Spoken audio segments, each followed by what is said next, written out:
Transfer portal, high school recruiting, international recruiting. Disappointing news on all three fronts this weekend for the Tar Heels. But hey, happy belated Father's Day.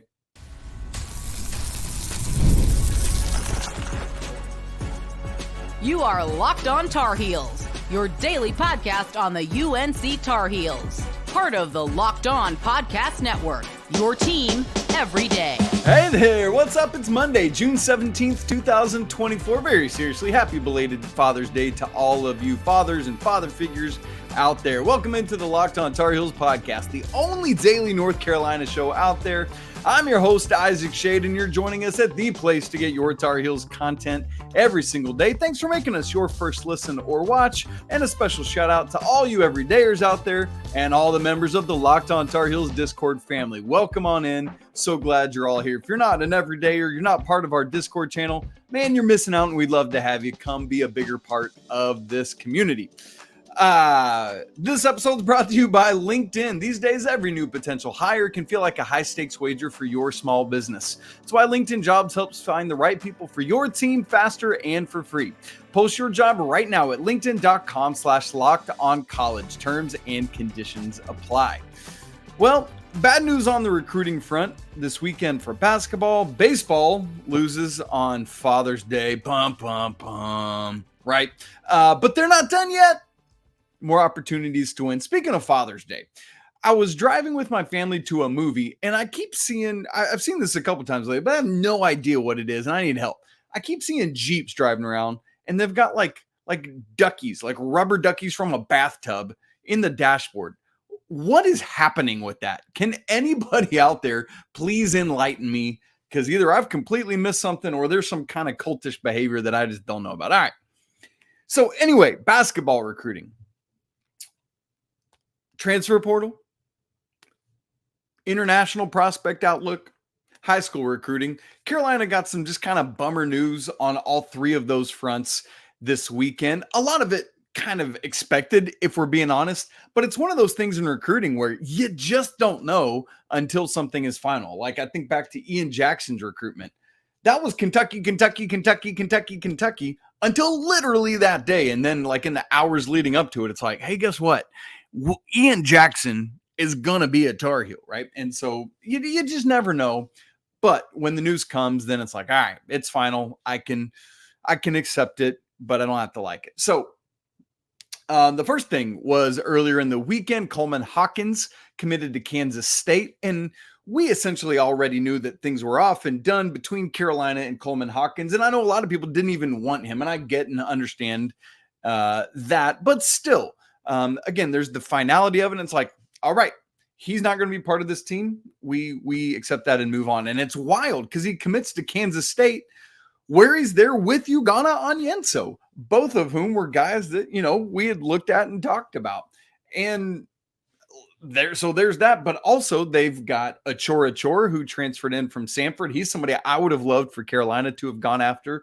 And they've also got an incoming front court transfer named Bay Fall from Arkansas. And so I look at this front court and I'm like, dude, what are y'all doing? It's wildly overcrowded in your front court. It makes me think back to when we had, like Dayron, Walker, Kessler, Garrow, all of that, Mondo, whoever all that was. Like, it's like that kind of situation at Kansas State. And I'm like, y'all ain't going to be able to use all that. And dude's going to be out the door and mad and upset and all that stuff. So, all right, fine, whatever. Two of those guys are going to be the odd man out, but it is what it is. I mean, there was a time when people were like, hey, what if Carolina got both Ugonna Onyenso and Coleman Hawkins? That would probably be cool. And instead they get neither, and we're rolling with Van Allen Lubin. So we'll see how that goes. Secondarily, you might or might not have been aware that there was another NBA draft withdrawal deadline on Sunday. That was at 5 p.m. Eastern on Father's Day, funny enough, the way it fell this year. But that deadline is because Sunday was 10 days before the NBA draft starts, night one of the NBA draft, because it's a 2-night affair now. For some reason, we need 2 nights for 2 rounds, whatever. And so for prospects who weren't in college last year, who were international or other things, non-collegiate, Sunday was their deadline to withdraw. withdraw, excuse me. So you might remember a week or two ago, we did an episode where we started, and the first segment was on Ulrich Chomche. And we looked at him as somebody who had toyed with pulling out of the draft. And if so, it sounded like Carolina was somebody that could very well be in the mix for his services if he came to college. Well, I referenced my family and I went to a movie. We get out of the movie, go to get gas. And as I'm getting gas, the notification comes through that about 2 hours before the deadline that he's going to stay in. So now that's a non-starter. You know, it never really got going, but still, now it's a done deal that he will not be a thing. So those are two guys that possibly could have been part of this year's team that won't. And then another one that wouldn't have been part of this year's team, but potentially part of next year's team is Isiah Harwell, who's a top 10 player in the class of 2025, shooting guard, like 6'5" dude out of Idaho. Man, good length, plays with great pace, good basketball IQ, can shoot from deep, isn't afraid to pull the trigger. Like, just a lot about his game to like and what he does. I was pretty excited about the possibility of him. And there was a while where it seemed like it was probably going to come down to Carolina or Gonzaga. I really thought early on in his recruitment that was going to be the final two. And so the final 9 was North Carolina and Gonzaga, along with Cal, Texas, Houston, Baylor, UCLA, Alabama, and Idaho State. Idaho State, because that's, if I remember correctly, that's where his dad played, was for the Idaho State Vandals. Is that them? Or Idaho the Vandals? Anyway, so that's that. But over the weekend, Harwell cuts not only Carolina, but also Baylor, UCLA, Bama, and Idaho State, and now has a Final Four of Gonzaga, Texas, Houston, and Cal.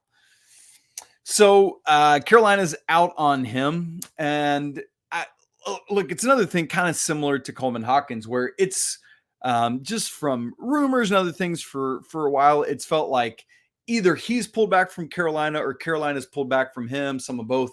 I'm not sure the full details on that, other than that's just the rumor mill that I have heard. And so I didn't expect that we would ultimately land him the way things have progressed.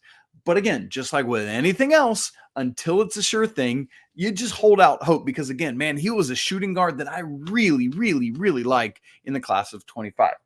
So all of this means a couple things. It appears, unless there's just something out there that we're not seeing or looking at or thinking about, that Carolina is really done and locked in, and that roster is set for next season. We're going to get to that another day this week. We'll look a little bit more at what that means and looks like, and start then. I guess now we can really start looking at and thinking about roster and rotations and all of that kind of things, minutes distribution, all the stuff that we love to do in the offseason. I think it's fair and legitimate now that this NBA draft with deadline is come and gone. And unless, I mean, there are still guys out there in the transfer portal that haven't chosen a school yet that Carolina could ultimately pursue or talk to and potentially land, but it just doesn't seem or sound like that's going to happen right now. So I feel pretty comfortable to start looking at, all right, this is the 11. Let's talk about it, right? And then obviously one fewer target in the class of 2025. Remember, we talked about late last week that with the offer to a Caden Lewis, that number sat at 15. So with Carolina getting cut by Isiah Harwell, now that number is down to 14 offers out in the class of 2025. Specifically then to look at who are those shooting guard targets, because that's what Isiah Harwell is.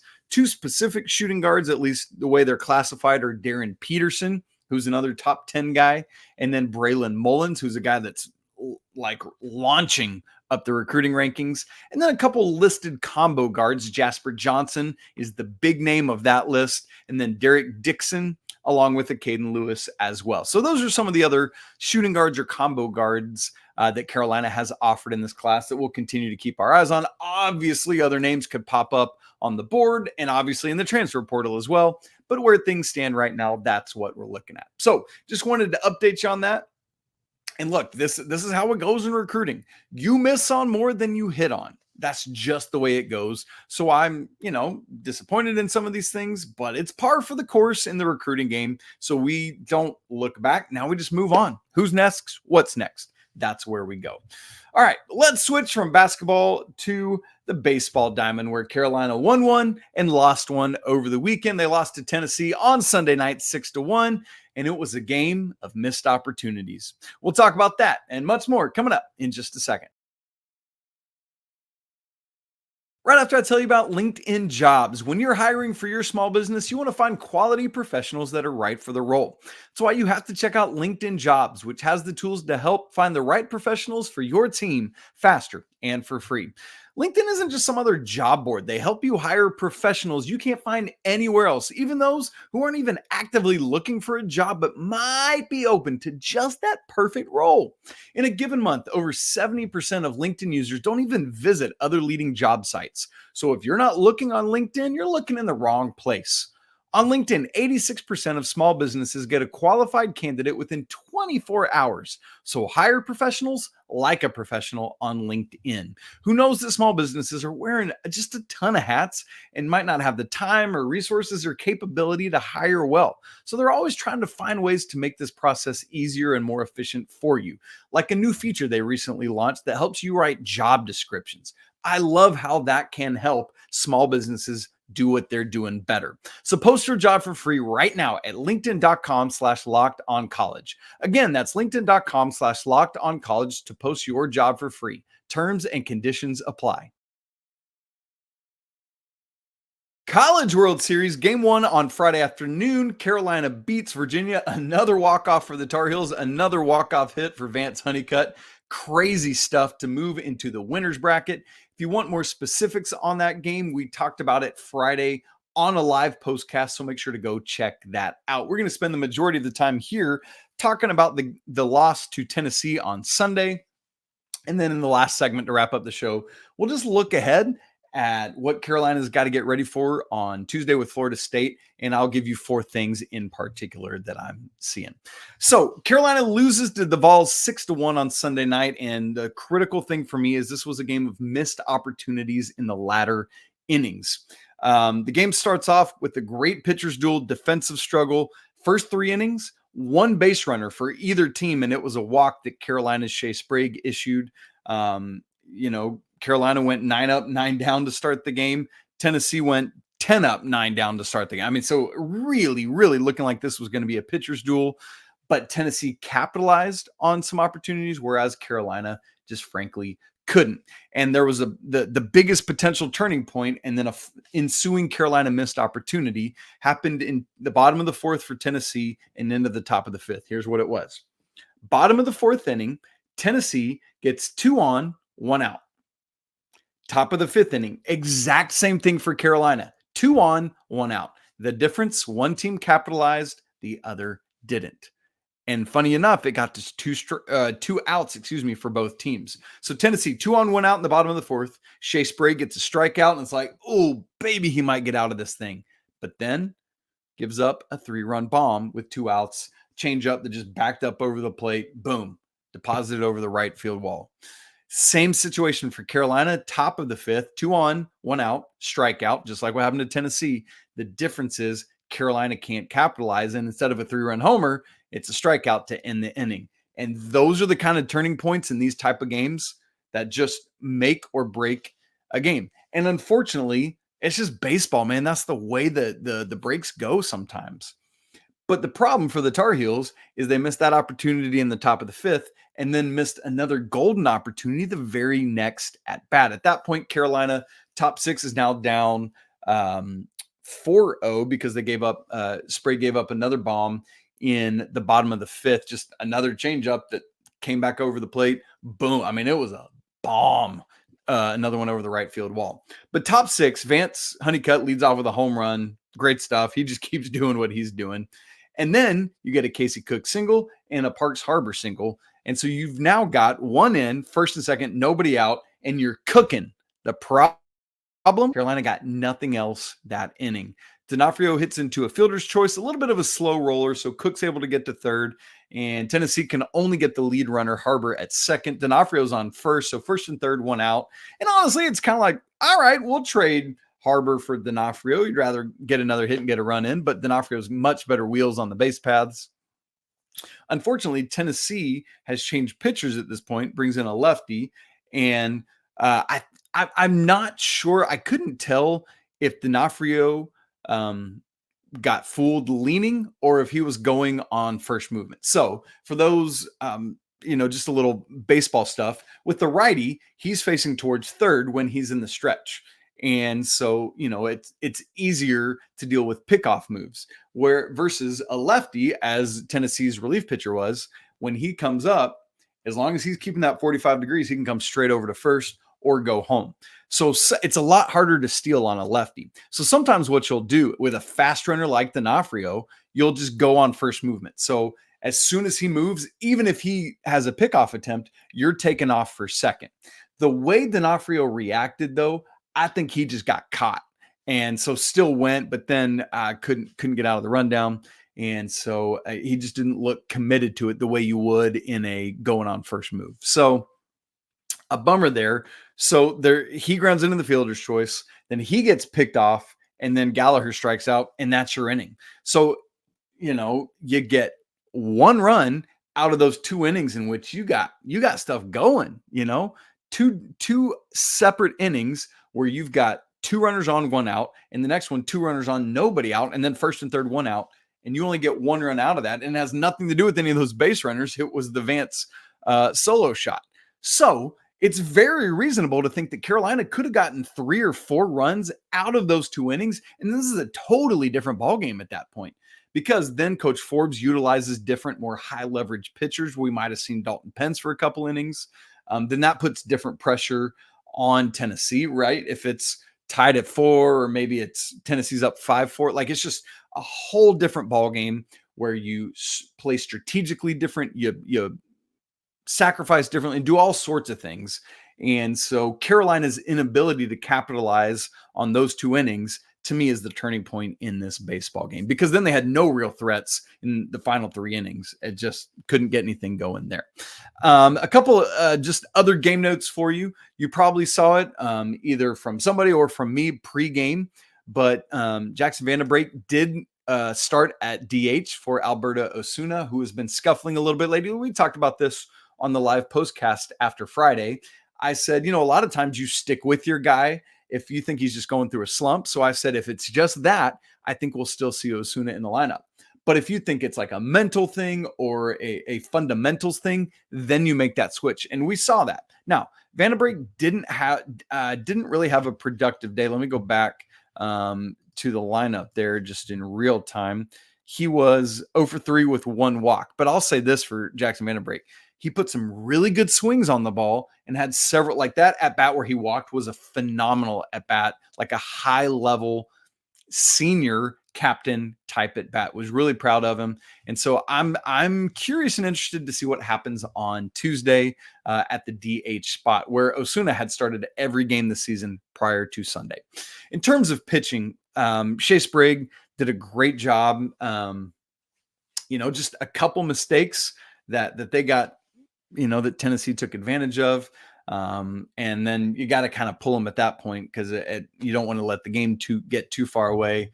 And then Coach Forbes just rolled through a multitude of pitchers, because when you just got to forecast ahead, knowing that you got more games and you don't really want to burn any arms. So after that, Mateus threw 22, 15 for Peterson, 26 for Padgett, and 17 for Bover. So you got to imagine for those relief pitchers with a day off on Monday, probably the only person that's not able to go on Tuesday if needed is Shea Sprague. Like, even I wouldn't, if it's necessary, maybe even DeCaro. So keep your eyes on that. So in terms of the pitching staff, honestly, you got to feel pretty good. Only gave up 7 hits. And then and you might be like, 7 hits, what? Because you only gave up that, struck out 11. And yes, you gave up 6 runs. And here's why. The 2 problems were Sprague's 2 mistakes that were deposited over the right field fence, And then Carolina as a team issued 5 walks. 3 of those 5 walks scored. Base on balls kill you. Carolina has got to do better at throwing strikes, because you contrast that with what Beam was doing for Tennessee, right? Through the first 4 innings he had thrown 34 pitches, 29 strikes. That's what you got to do. So pitching staff, we just need more strike zone. Now, you don't want to just groove it down the middle, but got to find that happy medium, and that's what we're looking for. Now, a couple good things. I've been saying clean baseball is winning baseball. 0 errors again in this game. In fact, Colby Wilkerson had a phenomenal play right out of the gate from Moore, smoked a shot into that shortstop hole. Wilkerson makes a great play on it, throws him out to start the game. I was like, man, that's a good omen. You love to see that, because Moore just kills the ball. And by the way, Carolina did a great job containing him, held him in check. Just he was 1 for 4 at the plate, including grounding into a double play. Was very visibly frustrated that at bat. Thought he was getting some bad calls from Blue, but they were strikes in my book. Crazy stuff there. For Vance, did strike out looking on the first 3 pitches of the game. First strikeout in Omaha. But other than that, there was the bunt out to the pitcher. And I know a lot of people are frustrated about that bunt, but it's part of Vance's game. The combination of speed and power is what makes Vance who he is. It was two things wrong with that bunt, though. It was in a situation where Beam from Tennessee was just being an incredibly efficient pitcher, and Carolina needed to work the counts more, get deeper into the counts, get that pitch count up. And Vance tried to bunt on the first pitch, and I believe he was leading off that inning. And so in some ways, it's like work the count a little bit, and then as long as you're not down 2 strikes, then surprise with the bunt maybe later in the at-bat. I think that would have even played better, especially as you're trying to work the count. So the timing and then the placement of it, you really want to get that bunt. Remember the other one that he had against Virginia, that he just pushed it a little too hard. It was very well placed. Other than that, this one was just right back to the pitcher, and so you just can't have that. So that was the negative there. That's where it is. Carolina loses this game to Tennessee. Tennessee now is off to Wednesday, and they will face the winner of Tennessee, of Carolina and Florida State. And that's where we're going to go next. An elimination game against the Seminoles on Tuesday. What do the Tar Heels have to do to keep their season alive? We'll answer that question in just a second. Right after I tell you about FanDuel. Summertime means baseball, the NBA Finals, and more, and you can bet it all on FanDuel. Right now, new customers get $200 in bonus bets with any winning $5 bet. That's $200 you can use to bet everything from the Finals MVP to who's going to hit one out of the park. Game 5 tonight for the NBA Finals back in Boston. Celtics favored by 6.5 points. That's a healthy spread. Over-unders 209.5. If you want to get in on that action or anything else, visit FanDuel.com/lockedon and add a big win to your summer bucket list. FanDuel, America's #1 sportsbook. All right, this is it. An elimination game Tuesday against Florida State, 2 p.m. Eastern on ESPN. Carolina will be the home team in this game. What do you know? The Tar Heels get to be the home team for once. And it sounds like, the big speculation in these moments is always, what do you do with pitching? Post-game on Sunday, Coach Forbes said he expects, at least as of Sunday night, that Aiden Hawk is the likely starter for Florida State. And it's this weird situation because it's all hands on deck since it's win or go home. But you also have the possibility of 3 games in 3 days. So you probably need to save DeCaro for the possibility of Tennessee on Wednesday if you win this game. But also you can't do that at the expense of your season being done. That's the weird balance you got to strike. So I actually, believe it or not, like starting Hawk, but on a very short leash, because again, you lose, you're done, you're gone, you're over. So start him, see what happens, but be ready at a moment's notice. Like if they get going in the first inning, get somebody up in the pen and let's go. And so I expect Coach Forbes and the staff to have kind of a couple plans. Like, what if Hawk is just rolling, right? Can get us through 5 or 6. How do we line up 7th, 8th, and 9th? let's say he's working, but he's grinding and a high pitch count, and he can get us through 3 or 4. How do we extend that out? Let's say he's really, really struggling. Can't really get through the first. Maybe he gets through one. It's like, we're not sending him back out for the second. Do you roll with DeCaro? Do you see how much Pence can give you? I don't know. They're going to have to think about all those scenarios. But again, the thing is, if Carolina wins this game, they would play Tennessee again Wednesday afternoon, but would have to beat Tennessee twice, kind of similar to what Carolina or LSU had to beat Carolina twice in the regional. Same thing here. So Carolina has to beat Florida State Tuesday, but then would have to beat Tennessee on Wednesday and again on Thursday in order to advance to the championship, which starts on Saturday. So you're playing this with all of that in mind. Can we get Aiden Houck to get a bunch of innings so that on Wednesday we could roll with DeCaro, and then you just go from there on Thursday if you just keep advancing? Maybe you don't have to use Dalton Pence, which I highly doubt, but maybe you could start with him. Probably what you got to do on Thursday is roll with a bullpen game. And folks, I've said it a multitude of times, but this right now, this exact thing that's happening is where it really, really hurts to be missing Jake Knapp and Folger Boaz, right? If you have just even one of those 2 extra arms, but particularly both of them, you feel a lot better about where things are at. But keep in mind, Pence should be a full go on Tuesday if needed. DeCaro, you could utilize him. It'd be 3 days rest, so you'd rather save him for Wednesday, but you don't save him for Wednesday at the expense of your season being done, because that's what happens if you lose this game. So a couple things I'm watching for. Will Jackson Vanderbrake DH again, or will Osuna be back? There's no reason to think. I mean, Vanderbrake, again, he was 0 for 3 with a walk, but looked good in his at-bats, put good swings on the ball. I'm expecting him to still be in the lineup. And so there's that. Reminder, Carolina did not play FSU this regular season. So Carolina was the regular season ACC champs, but didn't have to play the Seminoles. And so there's that. Again, reminder, if you lose this game, the season is done. So you pull out all the stops. You don't hold anything back at all. You throw everything you have at this game. And if you do that, and then you figure out Wednesday, if you can get to Wednesday. And thankfully, again, it's not a doubleheader Wednesday against Tennessee. It would be 1 game Wednesday and 1 game Thursday if you can make it that far. And then if you win this bracket, which Carolina's done before, championship would be Saturday and Sunday and Monday if necessary. And Coach Forbes said it all great post-game, quote, "We ain't done, so we'll bounce back and we'll be ready to roll on Tuesday," end quote. New quote, "Move on, but after we lose, even quicker. You got to walk out and it's gone," end quote. And then the last one, and I think this is really helpful. "The great thing about this format of the College World Series, in 2006, we won our first 4 games and we didn't end up winning the whole thing.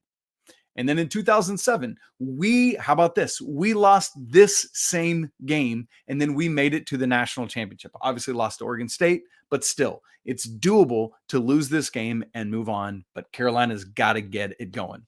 So what needs to happen? I want to give you 4 quick things that I expect to see, and then we'll rehash this and relook at it again on Tuesday. Number 1, more offensive production. As Brian Ives noted on Twitter on Sunday night, North Carolina has scored 6 total runs in its last 3 games, by far the fewest in a 3-game stretch this entire season. Vance Honeycutt has scored or driven in 4 of those 6 runs. So if the Heels want the season to continue, they got to step up offensively. Now, to be fair, at Omaha in the College World Series, there's 3 others who have contributed consistently as well. Stevenson is 2 for 6 with 2 walks. That's a 500 on base percentage.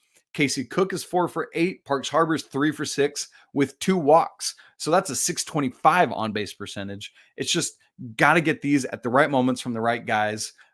Dude's got to step up and make it happen. So number 2, second base. Keep it up defensively. That's what Carolina's got to do.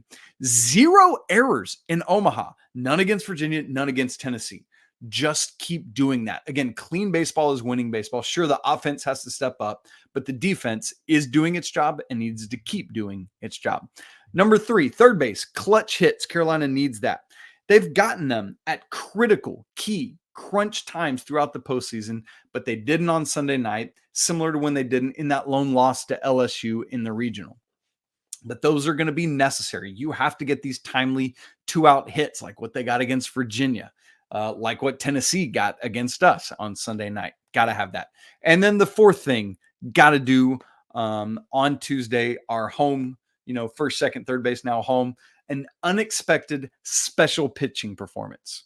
Now, that could be Aiden Howe, but it could be he has, like, think about LSU in that regional final. Their first couple pitchers didn't do it, and then they found somebody that just had a game. So it could be Aiden Howe, but it could, like Dalton Pence might have to step in and pitch like the second through seventh innings or something like that. So from somebody somewhere, got to have an unexpected special pitching performance. That's what we got to see from Carolina. So we'll get more into all of that in our preview of the game on tomorrow's show, but that's where things are at right now. All right, gang, happy Monday to us. I know it was kind of a sad show with the loss to Tennessee and that recruiting stuff we were talking about, but hey, you know what? We're going to say a phrase in just a minute that reminds us how great everything is. If you're not subscribed to the show on audio and video, man, do so. Very easy to do. If you're not part of the Locked On Tar Heels Discord family, the link is in the show notes. It's free to join. We'd love to have you. It's a very special family. Come for the Tar Heels, stay for the community. It's always a great day to be a Tar Heel. We'll talk again tomorrow, but until then, peace.